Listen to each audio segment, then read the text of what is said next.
been, I think, 4 years ago we met up in Denver, which was awesome. And then it's good to see you again. Good to see you as So, well. can you walk me through a little bit more about this project you're working on? And Yeah, yeah, absolutely. That's what I was going to start with. And okay, I don't want to take too much of our time, but I think it's important for you to know what I'm working with here. So essentially, it's been almost a year since I started thinking about the idea of um, doing something for students in a different format, talking about college, their stories, their success stories, their challenges and failures. And I think a lot of times when I go to YouTube or podcasts, I hear stories of successes more so than trial and error and failures and just regular people sharing their story. It's more about people who mm, I don't know, are successful, had previous background with, all the kind of,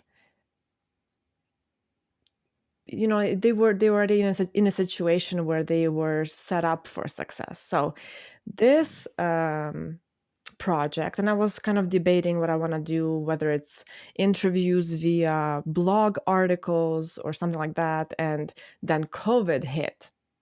And I mm, was like, oh, I'm now stuck in my house. I don't get to see students anymore on campus. And I miss that a lot, right? Having those live conversations, being able to walk down the campus, grab a coffee with folks. And you know me, I like conversations, especially when it's one on one or small groups.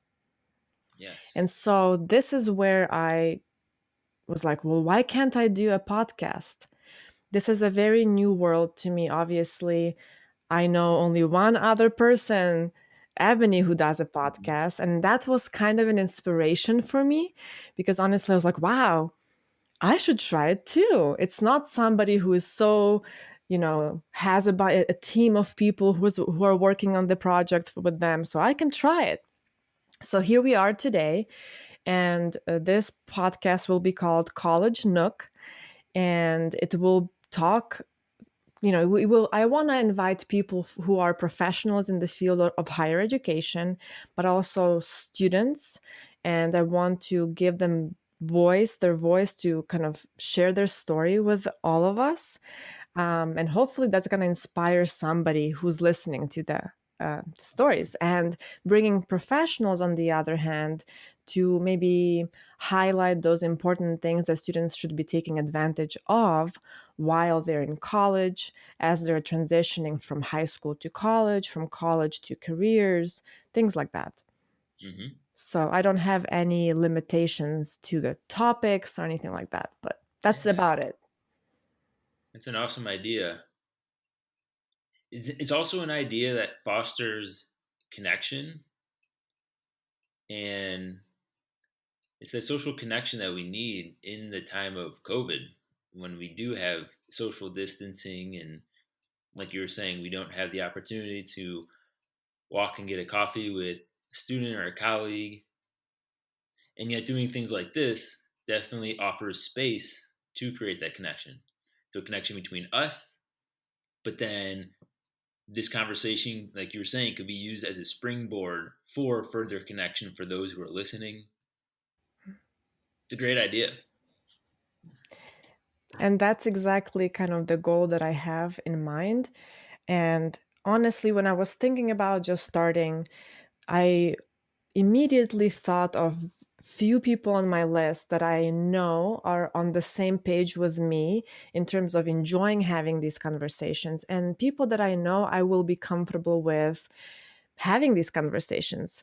And you were on top of my list. And Man, despite the years that we were apart, I have this feeling that I kind of remember us back in Athens, Ohio, talking about different things during our either office hours or hmm, whatever else, And so, to build off of that, I was actually thinking a couple of weeks ago of what we call stuffed cabbage, what I grew up calling stuffed cabbage, but it was the cabbage leaves wrapped up with the meat and rice. that you put in a pan with the sauce, and how we had that conversation, and you had called it something else, but because it's getting to the fall season, and we would always eat it around this time of the year, where it starts to get cooler, and yeah, it took Oh me yeah. back to that conversation we had. That's funny. That's funny. Yeah, we have a lot of common sort of dishes that we cook, but we call it something else, and it become, it's like from Ukraine or Poland or something Mm-hmm. else. So those are definitely great. I haven't cooked them in a long time. Just to remind you, we call them holubci. Halupsi, halupsi, halupsi. Exactly. You're good with this. Writing that And down. this is very funny, Rob, but when I just opened my Facebook this morning, and I swear to you, this is happening. The Facebook reminded me of this photo. Oh, that's awesome. And Was this that? is exactly 5 years ago. I think Wow. it was our last sort of dinner or lunch together as a team. And then I remember I graduated that semester and I left. Mm. So I remember that's vividly good. walking down into that new building because that was a new dining Dining hall. hall. Yeah, there were a lot of changes going on at Ohio when we were leaving. Yeah. Yeah. I think overall for me, I've been thinking about it. I was there only for a year and a half, but that place really, really impacted me personally as well as professionally. And Mm. the people that I've met there. So it's been fun reminiscing about those times. But we have 5 year gap in between when we were there and we are now.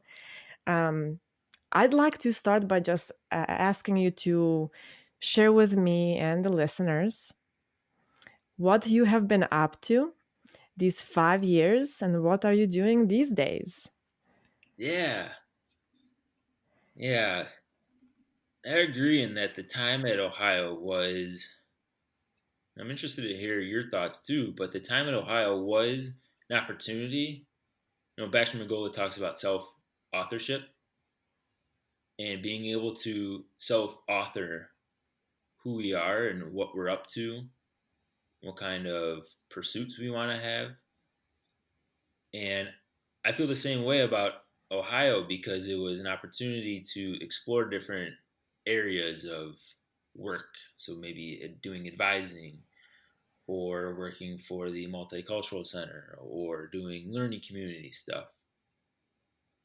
And I think that exploration is super helpful and needed to create your own path or to take risks and not go a path that your relatives want you to take, but to take that leap of faith that I'm pursuing what fulfills me, and I don't know where I'm going, but if I'm on that path, I know I'll be fulfilled in the future. So that's kind of how since Ohio, I've been following that path of what fulfills me, and it took me to Arizona State University, where I pursued my PhD in communication. And I remember driving out there in the fall of 26, summer of 2016, and I was going to different baseball stadiums on the road trip out there. And I had stopped in Denver to watch a game, but we also had met up for lunch, I think it was. Hmm. Yeah, so at Arizona State, I ended up teaching. So I took classes in communication, about three a semester, but I also taught two classes. What did you And teach? I taught classes in intercultural communication, small group communication, communication in the workplace, and then communication theory and qualitative research methods. Nice. And I really enjoyed it. And I think the best part of being about in the position where you're a student but also a teacher is that you're learning concepts or you're learning ideas for the first time, or maybe you were already introduced to it, but now you're exploring it deeper. Mhm. But then you have an opportunity to teach that. Mhm. And we can learn just by reading. So we get that up in our heads. But until we actually start teaching and working with others to try to understand the content, we're not really going to fully grasp what it is we're talking about. So one of the best parts is learning in the classroom, but then being able to teach it and help Mhm. others grapple with the content as well. So I really enjoyed the classroom Mhm. aspect, teaching and seeing students grow and Yeah. doing different activities that help that self authorship. Mhm. And then I also really enjoy getting involved in community, so local communities back home in Mhm. Ohio, and then recently taking a transition to a global citizen community Nice. approach. Yeah. So right now I'm working at the College of Wooster in Ohio as a visiting assistant professor, meaning that I'm here for a year, 2 years to teach. And now I'm going to be applying for different jobs. Once Mhm. again, I don't know Mhm. what those jobs are going to be, but I'm going to pursue whatever it is that fulfills me. So if something fulfills me, I'm going to try to pursue that. If it doesn't, I don't think that will lead to a quality lifestyle or Agreed. quality. Agreed. Yeah.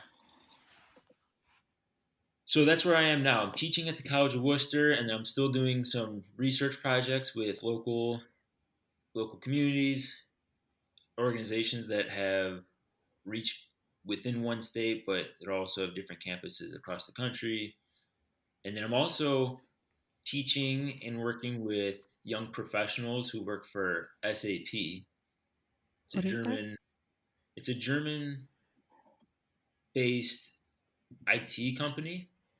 Mhm. And the Young Professionals program is students who graduate from college and they do this 8-week program Mhm.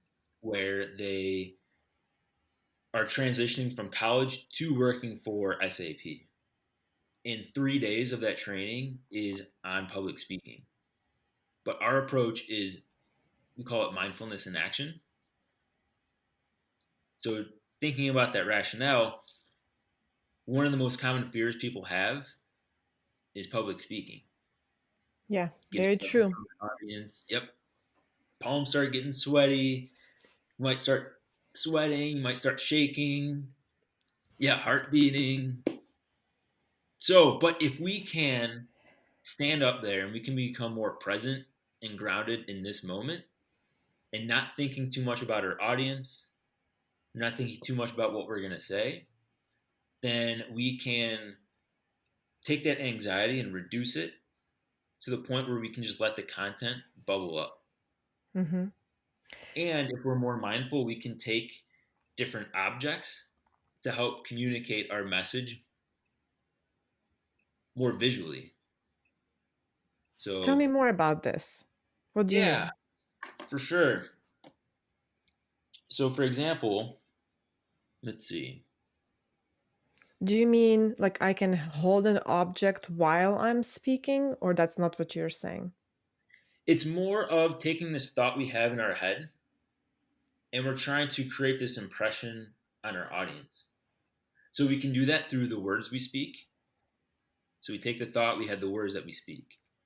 But with the words we speak, it's only activating the auditory part of our understanding. But if we can use gestures, that's getting the visual.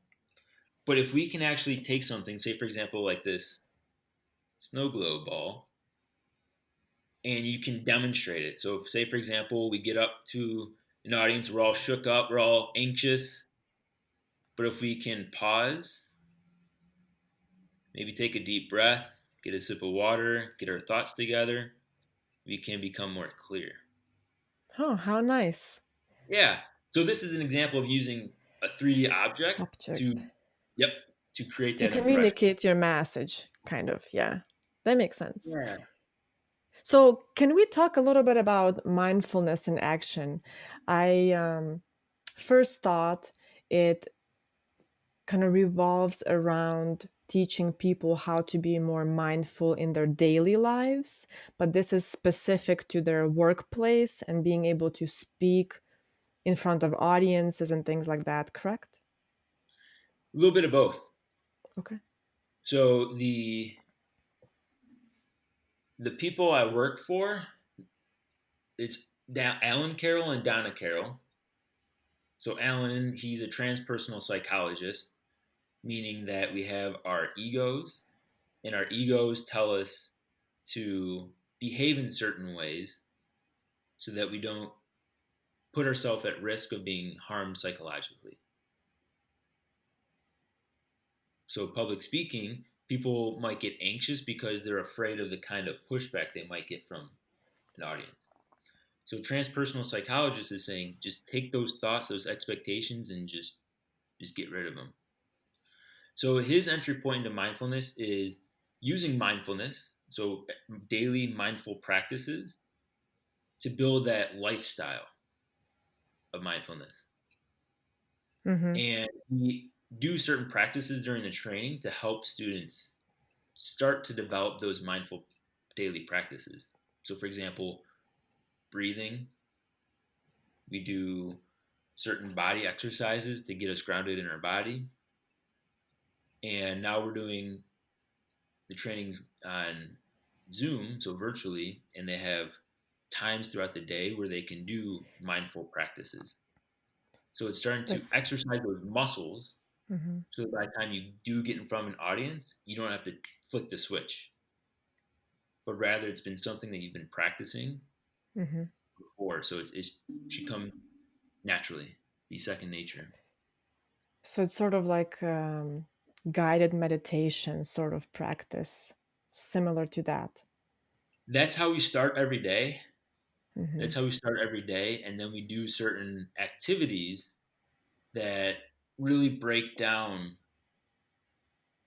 certain practices that you might do in a presentation. So things like using this 3D object, things like using gestures to communicate your message, having vocal variety. So if you're really excited, get really animated. Yeah. But if you're talking about something seriously, you might lower your voice and Mm-hmm.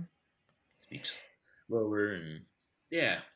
That's very interesting because if I remembered correctly, this is a software or tech company. Yes, yeah. Hmm. And it's interesting because I currently work in College of Engineering, and all of these smart students, they feel like they don't need to be able to speak with other people and they don't need public speaking classes. And in fact, they are not required to take any public speaking classes. And when it comes to just communicating or interviewing for the internship or job or presenting your project, they really get a lot of anxiety about that, which makes me think I'm so glad to hear a lot of these companies are starting to realize that they need communication skills for their work, for their daily life as well. So I think it's great. 3-day training is a good start, but I would love to see that starting earlier, like in high school, middle school, kindergarten. Yeah. And I'm hearing a lot of one person who works with children. She has introduced guided meditation for children who are in kind of pre-K, K through elementary school age. And I think that's where we need to start when we're still developing and understanding how our body works, our mind works. Um, so that's very exciting. And I'd like to share one more thing that this year I've been trying to develop a habit of doing daily meditations with an app. So it's guided meditation and it's sort of a course that kind of, okay, let's meditate, but also let me explain to you what's happening right now. Mm. And so it's been really educational, but I will admit it's difficult to do that every day, because every single day I might be in a different state of mind. I might not feel like doing meditation. Hmm.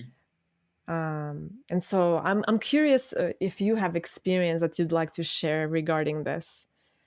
Yeah, I am a newbie. I'm a beginner, and yet I do see the transformation that does happen in doing it. So, for example, every morning I try to do some mindful practices of waking up, because I think all too often we wake up and we start our day. But if I can take some time just to do some mindful practices, so for example, doing a body scan, doing some breathing, some stretching, then that helps me feel settle before I start the day. And if I don't do those exercises, if I don't do those practices, then I wake up thinking I need to do 100 different things that day. And then I start scurrying around and realize that I'm not getting those things done. So I might get a little more anxious. But it's awesome to hear that you're getting into some of the mindful practices and making that a routine. What kind of transformation have you seen in your life? I vividly remember one instance where at work I had a small conflict potentially arising, and I read this email that really made me, I guess, increase my heart rate. I got very, I guess, frustrated or angry. And in that moment, I caught myself and I was like, let's take a moment and put this aside, observe how I feel and why I feel this way. And it took maybe 2 minutes of just quiet time and breathing and just thinking about, why am I doing this? Is this worth sort of the energy that I'm putting into this? And it was kind of fun to see how it really worked. Mm, And what I'm noticing is a lot of times in current day and age, with a lot of uncertainty and so many yeah. news popping up, it's very easy to become anxious. And I will be honest with you, Rob, I don't know if I shared this with you in the past, but I'll say it again. I didn't know the word anxious before I moved to the US. It's Hmm. not a thing in Ukraine or in our culture to feel anxious. Interesting. But here on daily basis I hear my anxiety is over the roof. I feel anxious and this and that. And then once I became more aware and educated that this is a feeling that people have, then and only then I start noticing that I have those experiences as well. Hmm. And I remember like it was yesterday. I really had bad anxiety about my days when I had to work the phone in our office in Ohio. Mm-hmm. Mm-hmm. And that was very educational and transformational. But beside the point, so with the guided meditation, I think it brings me closer to catching myself earlier and not letting my emotions and feelings overcome me. Does that Yeah. make sense? Oh, definitely. Definitely. And I can imagine thinking back to being an undergraduate student and working with undergraduate students at Ohio, Arizona State, and now Worcester, that there is a lot of expectations and pressure. A lot of expectations from family, from teachers, from friends, a lot of pressure to do well in classes, but not only to do well, but to grow into who you are. And sometimes it might feel rushed, and it might create a lot of that anxiety or that feeling that you're not living up to other people's expectations. Mhm. And I think a helpful tool to have would be to do these meditations or to practice mindfulness, to because those expectations, that pressure is not going to go away. It's going to, at least in my personal experience, it's always been there through the PhD program and now teaching and with my family. So those external forces, those external pressures aren't going to go away. But what we can do is we can learn how to deal with them in Mhm. more effective, transformative ways. Mindfulness is one of them. Because Absolutely. meditation is one of them. And I am teaching a first year seminar class this semester. And we were talking just recently about building habits. And I think this is one of those habits that we need to build. And for me personally, it's been tough, right? Like I mentioned, I would start and then I would quit and then I would start again. But the point is, you try and you fail and then you try again. Yep. So I just, it like any habit. Um, but I do totally see the difference and value in it. Although obviously opinions differ, um, but it works. You just have to give it a chance. Yeah, and there might be some students or some people listening out there who do practice mindfulness or they do daily meditations who have been doing this for a long time or whose ancestors have been doing this a long time, and we can learn a lot from these this wisdom that's been developed. So Yeah. if anyone has any advice, feel free to reach out to us. Yeah, absolutely. And in fact, one kind of interest of mine was to start a group meditation because it creates that accountability. So I recruited a couple of colleagues of mine and I said, hey, let's do October will be our month of mindfulness. So it was Hmm, last year. And the app that I'm using, it allows to create groups and we meet at a same time. So we all log in and you can see that Rob logged in and Jenny logged in. So we're all in this together and we're just listening to this guided meditation lesson, which is extremely useful for folks who have trouble, being accountable and like showing up. that's awesome. Are you going to do that again this October? I just remembered about it. That's actually a great idea, but it's difficult to kind of convince people or get them to buy in into this practice. So I have very few folks who want to try it or give it a shot. A lot of people are still very skeptical about it. Hmm. I'm not too sure why, but that's the reality I've been sort of facing. Well, keep me posted if you do it. I would definitely buy it. I'm bought in. You sold me.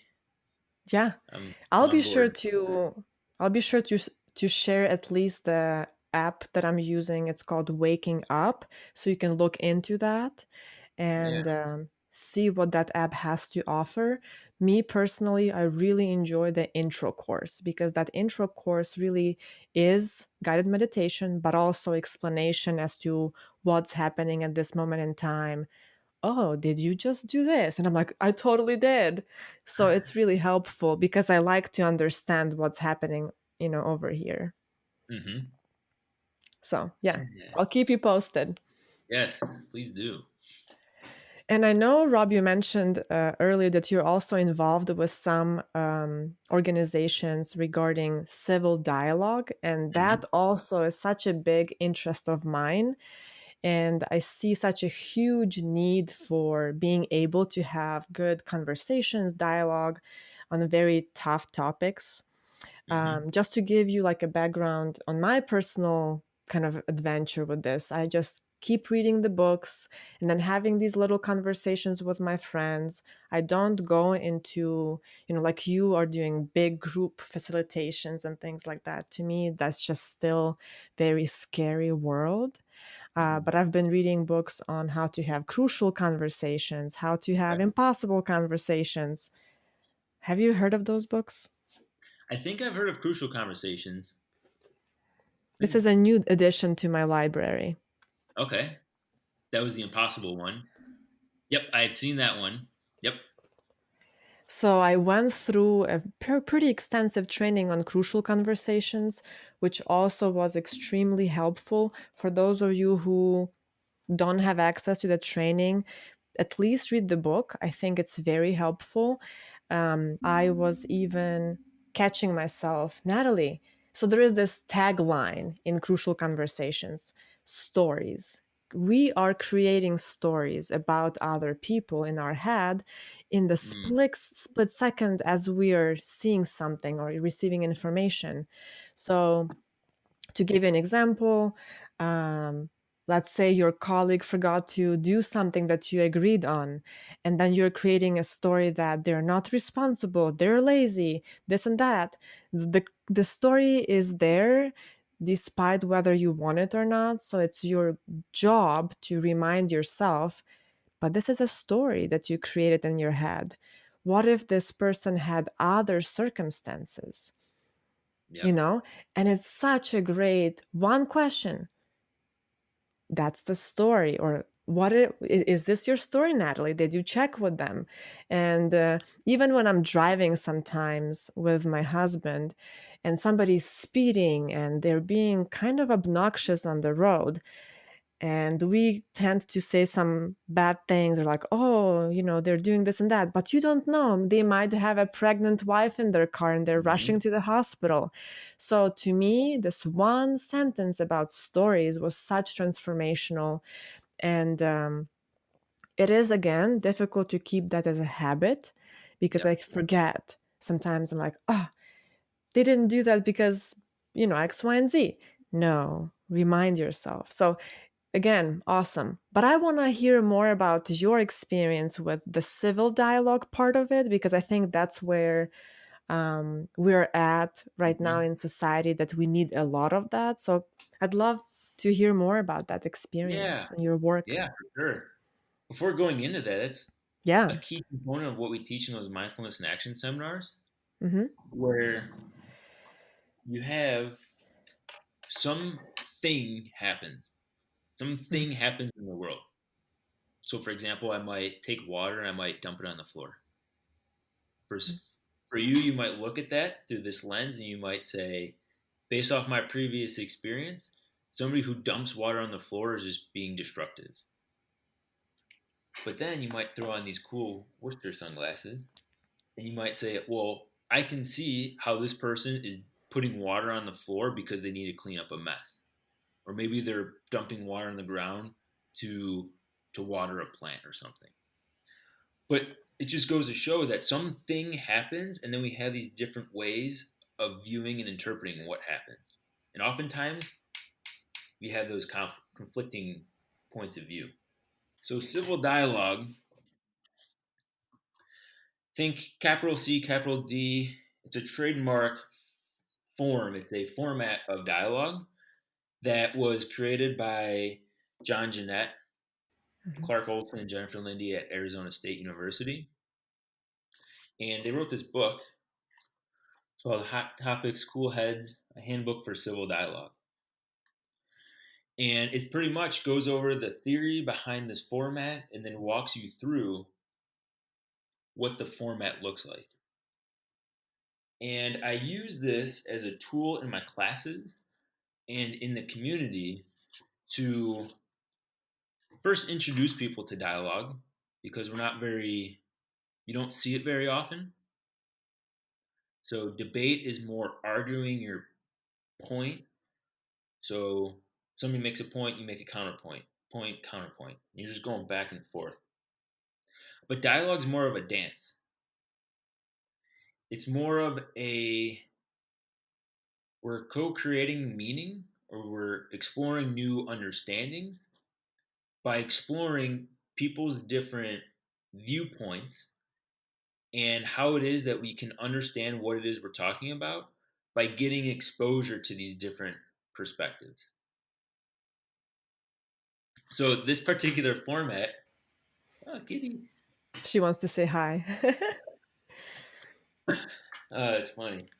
So this Mhm. particular format, it uses provocation as a central point. So say for example, we recently just did a civil dialogue in class this week, where we were looking at the current event of the 1776 Commission, which was part of President Trump's executive order And the 1776 Commission tries to promote what he's calling, in quotes, patriotic education. And this is a response to the recent movement, the recent introduction of anti racism, of critical race theory into classes, into understanding what whiteness is and what white supremacy is. So the 1776 Commission is meant to teach these positive patriotic values of what America is, what the United States are. So civil dialogue is great because it uses these current events to focus the conversation. And then as a facilitator, I offer a provocative statement that tries to get you to disagree strongly or agree strongly, or you might be somewhere in the middle. So for those of you listening, this format has 5 chairs.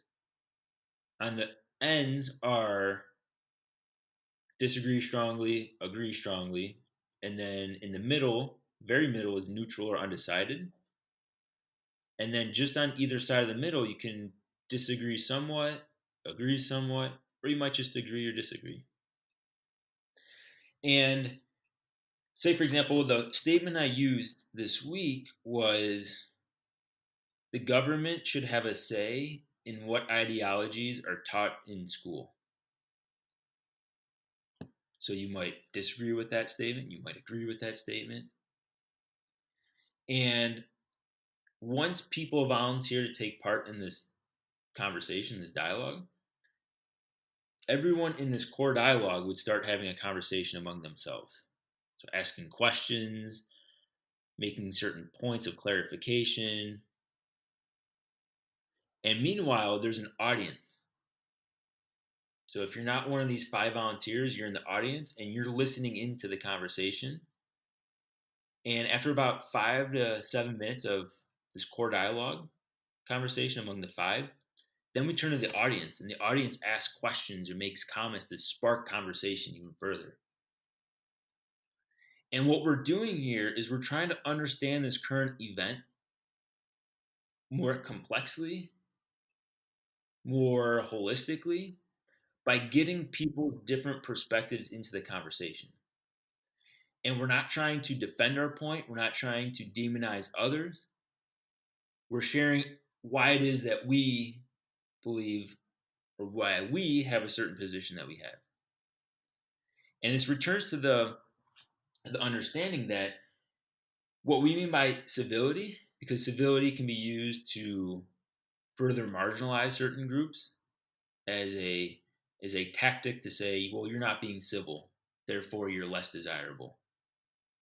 But what we mean by civility is that we all live together and we're all bound by these commonalities.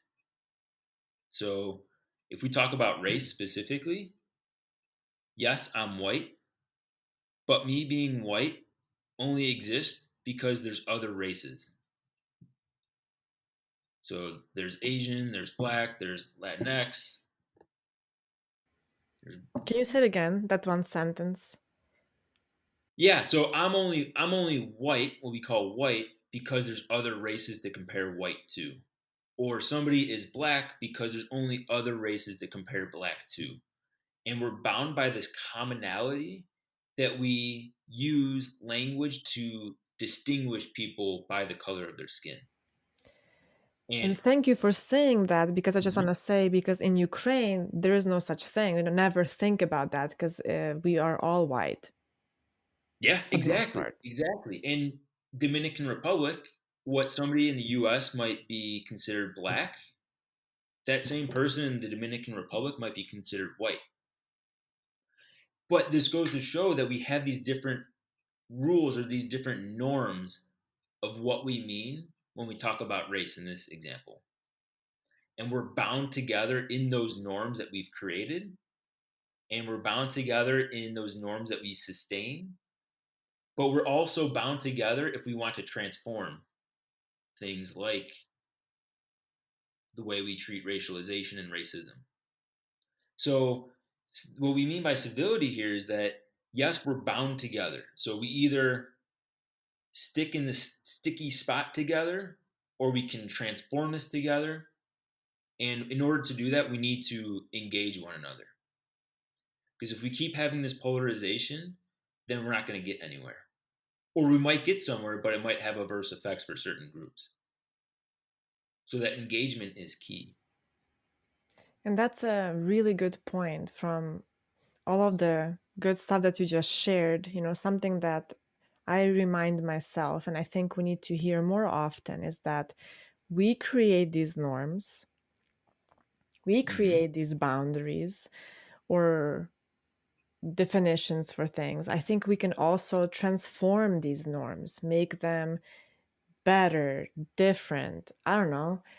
It just sometimes frustrating to see people not understand that we create all these silly rules and we can change them. Nobody has to adhere to them, especially when it comes to, you know, policies and procedures. It's been like this for centuries. We should keep it that way, but maybe we should reconsider and change because we are changing as a society, as a world, global kind of bigger thing, right? So I Exactly. really want people to think about it more. And from my personal perspective, the way conversations are happening in the US, I always kind of think to myself, but I don't know why I feel this way, but I feel like people need to step outside of the US and think more globally because I feel like folks think that these issues are unique to the US and this never ever happened, never and nowhere before. And I think that's not exactly accurate. There are variations of similar events happening in the history. And what I'm trying to say is, it's not the America that is so bad. It's just human nature that has these conditions. And we need to understand them better to become better as a country, as a global society. I don't know. Mm-hmm. That's where I'm at least. And I'm so glad to hear that this is happening in terms of the civil dialogue and civil discourse. Yeah. Yeah, you bring up a great point of that in the US, we're so US centric. We think of US, US, US.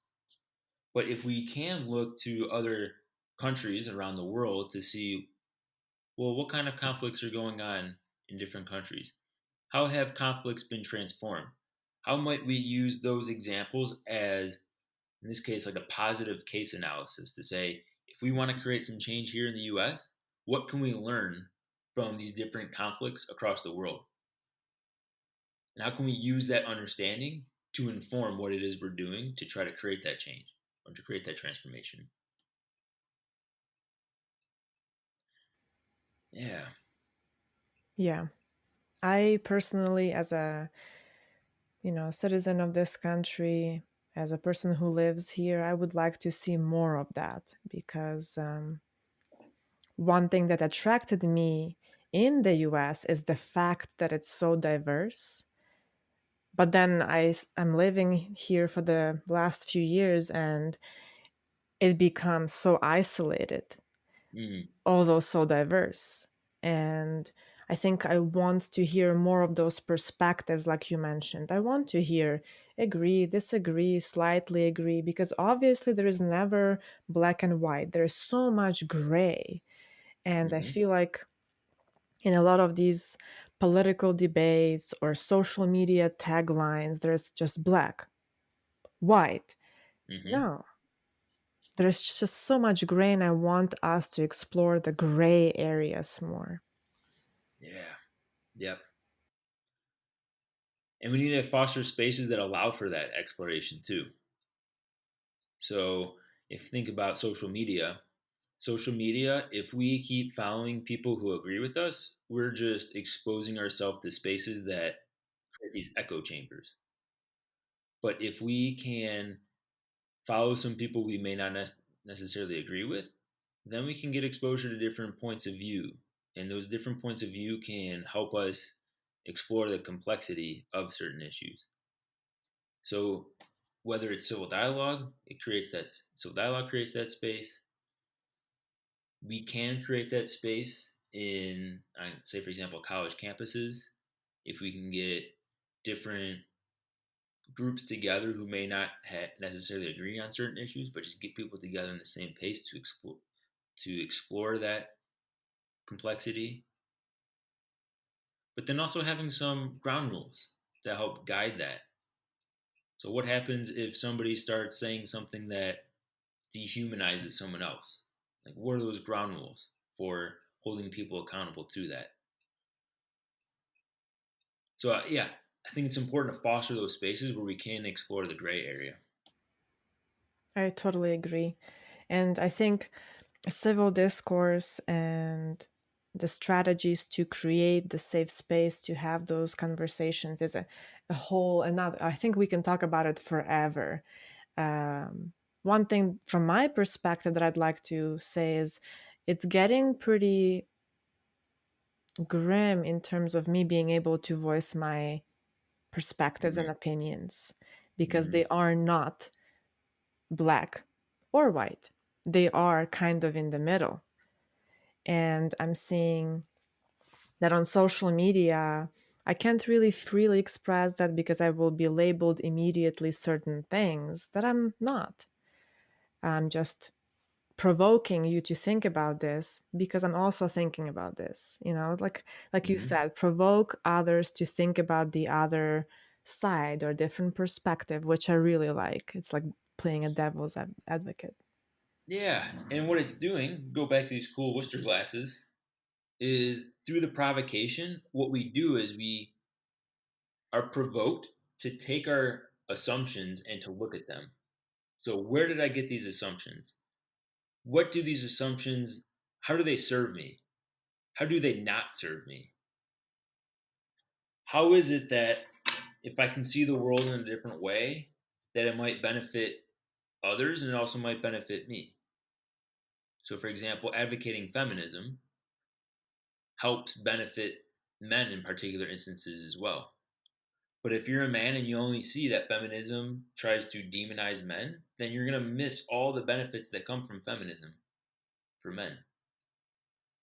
And I think offering these spaces allows us to see the opportunities available to us if we can just get beyond our assumptions. Very true. Yeah. um well, I realize that we're coming up on our hour, but this is so great. I really hope and wish that we will do this once in a while. Like, I don't Yeah, want you to, obviously we're all busy people, but I think I am thirsty for these types of conversations, and I would be more than happy to explore and participate in the different organizations you're a part of. I'm wondering if there is a way to either get involved on my end as a participant, maybe just listen in. I'm curious, especially with the civil dialogue and the mindfulness is like a training thing, so I understand that. But the civil discourse would be fun. yeah, definitely, definitely. I'll keep you posted because there are a few classes that meet remotely for Worcester, and we can definitely invite you in to take part in one in the future. So I'll That'd keep be you great. posted. Yeah, That sounds good. Awesome. Well, this was great. I really appreciate your time, Rob. And if you ever have an idea or a topic that you would like to just talk about, let me know. I'd be happy to have you back on here. definitely. Thanks, Natalie.